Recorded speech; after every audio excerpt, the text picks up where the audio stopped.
To Haiti now, and new information about those kidnapped missionaries.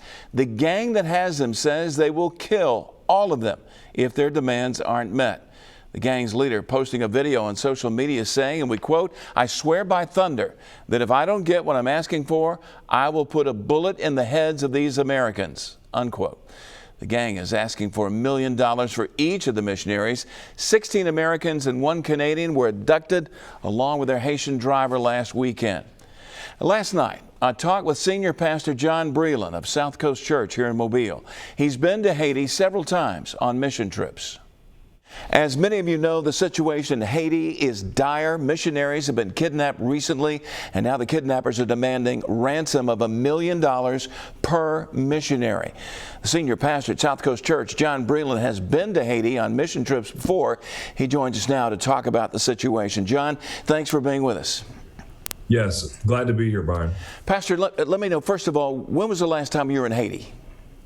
I was there just a couple of weeks before the president was assassinated. So we were there just before all of that broke loose. And as we were there, I mean, if you know anything about Haiti, you know, being the poorest country in the Western Hemisphere, it's not in good shape even before they have a catastrophic event like that or an earthquake. So, you know, the unrest is pretty normal there, but after that happened, things just really kind of broke loose, and it spiraled since then. You know, as you know, on the ground in Port-au-Prince, as we arrive in Port-au-Prince, and then we get out of the city pretty quickly, and it's really the plan because Port-au-Prince is just not a safe place to be for anybody.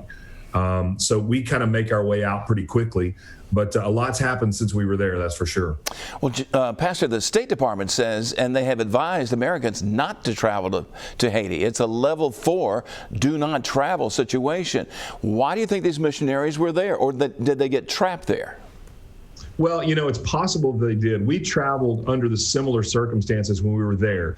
What I do know about this particular organization is they've had a long-standing relationship with Haiti. A lot of times people that go back and forth into those conditions feel pretty comfortable and safe because they're working with their people on the ground, just like we do. Haitian nationals that are, you know, our work continues in Haiti right now, even amidst the civil unrest and the economic and political unrest that's happening. So our work as ministries continues through the Haitian nationals. But a lot of people, Byron, they live in Haiti part of the year, back and forth, so they feel safe going back and forth. But I just, from what I understand, they were in a hot spot, kind of controlled by a gang visiting an orphanage, and that can be really dangerous. Yeah. At any time, Pastor, did you feel unease or possibly felt like that you and your group were in any danger at all during your time in Haiti?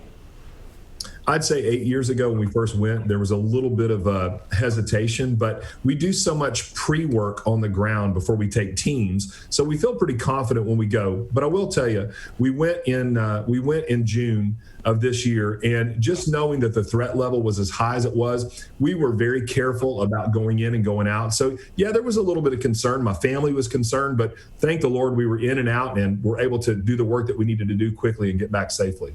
All right, Pastor John Breland, South Coast Church, thank you so much for taking your time to talk with us. Absolutely.